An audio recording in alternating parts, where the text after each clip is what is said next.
நாடாளுமன்ற தேர்தலில் கர்நாடக மாநிலத்தில் மதசார்பற்ற ஜனதாதளம் கட்சி பாரதிய ஜனதா கட்சியுடன் கூட்டணி அமைத்து களம் காண்கிறது. கடந்த நாடாளுமன்ற தேர்தலில் காங்கிரஸ் கட்சியுடன் கூட்டணி அமைத்திருந்த நிலையில் தற்பொழுது கூட்டணி வியூகம் மாறியது. இந்நிலையில் முன்னாள் பிரதமர் தேவேகவுடாவின் பேரனும் கர்நாடக முன்னாள் முதலமைச்சர் குமாரசாமியின் சகோதரர் மகனுமான பிரஜ்வால் ரேவண்ணா தற்பொழுது ஹாசன் தொகுதியில் மீண்டும் எம்பியாக போட்டியிடுகிறார். கடந்த ஏப்ரல் 26ஆம் தேதியன்று கர்நாடக மாநிலம் உட்பட பல்வேறு மாநிலங்களில் நாடாளுமன்ற தேர்தலின் 2ஆம் கட்ட வாக்குப்பதிவு நடைபெற்றது. அப்பொழுது சமூக வலைதளங்களில் பிரஜ்வால் ரேவண்ணாவின் ஆபாச வீடியோக்கள் அடுத்தடுத்து வெளியாகி அரசியல் உலகில் புயலை கிளப்பியது.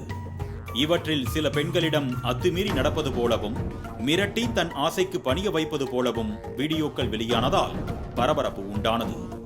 இவ்வாறான வீடியோக்கள் பகிரப்பட்டு இந்த மாதிரி ஆட்களுக்குத்தான் ஓட்டு போட போகிறீர்களா என்ற வார்த்தைகளுடன் பகிரப்பட்டது தேவேகவுடா குடும்பத்தினரையே திக்குமுக்காட செய்தது. கர்நாடக மாநிலத்தை பொறுத்தவரை மொத்தம் உள்ள 28 தொகுதிகளில் 14 தொகுதிகளில் மட்டும் வாக்குப்பதிவு நடந்து முடிந்துள்ளது. மீதமுள்ள 14 தொகுதிகளுக்கு மே 7ஆம் தேதியன்று தேர்தல் நடைபெறவுள்ளது. இதற்கிடையே பிரஜ்வால் ரேவண்ணாவின் 2976 வீடியோக்கள் வெளியானது. வீட்டில் வேலை செய்த பெண்கள் தொடங்கி உதவி கேட்டு வந்த பெண்கள், அரசு பெண் அதிகாரிகள் என ஏராளமானோரிடம் தன் லீலைகளை காட்டிய நிலையில் இந்த வீடியோக்கள் பென்டிரைவ்களில் பதிவேற்றம் செய்யப்பட்டு அது பேருந்து நிலையம், பூங்கா, மைதானம் போன்ற பொது இடங்களில் தூக்கி வீசப்பட்டது. இவ்வாறு எடுத்து பார்த்த பென்டிரைவ்களில் இருந்துதான் ஆபாச வீடியோக்கள் இணையதளங்களில் பரவத் தொடங்கின. இந்த விவகாரம் விஸ்வரூபம் எடுத்த நிலையில் கர்நாடக முதலமைச்சர் சித்தராமையா சிறப்பு விசாரணை குழு அமைக்க உத்தரவிட்டார். இதனையடுத்து மதசார்பற்ற ஜனதாதளம் கட்சியில் இருந்து பிரஜ்வால் ரேவண்ணா இடைநீக்கம் செய்யப்பட்டுள்ளார். அத்தோடு பாஜக மூத்த நிர்வாகியும் மத்திய உள்துறை அமைச்சருமான அமித்ஷா பிரஜ்வால் மீது மாநில அரசுதான் நடவடிக்கை எடுக்க வேண்டும் என்று கருத்து தெரிவித்துள்ளார்.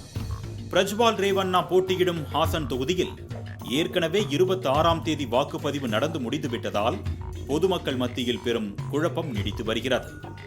இந்நிலையில் பிரஜ்வால் மற்றும் அவரது தந்தை ரேவண்ணாவுக்கு எதிராக வீட்டில் பணியாற்றிய பெண் ஒருவர் கடந்த 28ஆம் தேதியன்று புகார் அளித்திருந்தார்.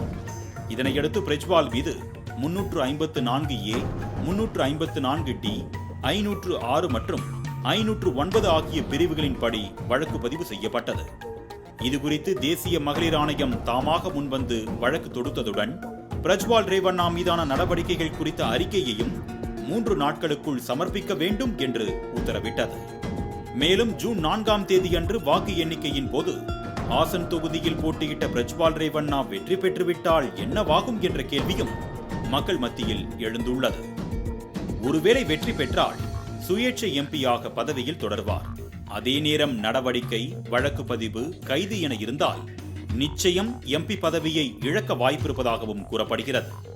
இதனிடையே பிரஜ்வால் ரேவண்ணாவிடம் கார் ஓட்டுநராக பணியாற்றி விலகிய கார்த்திக் என்பவர் இந்த வீடியோக்களை எல்லாம் வெளியிட்டது நான் தான் என்று அதிரடி கிளப்பினார். தேவேகவுடா குடும்பத்துடன் 15 ஆண்டுகளாக பணியாற்றியதாகவும் இதுவரை யார் யார் வந்தனர் என்பது குறித்து தனக்கு அனைத்து விவரங்களும் தெரியும் என்று கூறியவர் சிறப்பு புலனாய்வு குழு விசாரணைக்கு முழு ஒத்துழைப்பு அளிப்பதாகவும் கூறினார். இதையெல்லாம் முன்பே அறிந்ததால் தான் என்னவோ ஆபாச வீடியோக்களுக்கு சொந்தக்காரரான பிரஜ்வால் ரேவண்ணா ஜெர்மன் நாட்டுக்கு தப்பி சென்று விட்டதாக கூறப்படுகிறது. அங்கிருந்து மீண்டும் இந்தியாவிற்குள் வருவாரா அல்லது அயல் நாடுகளிலேயே அவரது பயணம் தொடருமா என்பது இந்திய அரசுக்கே வெளிச்சம்.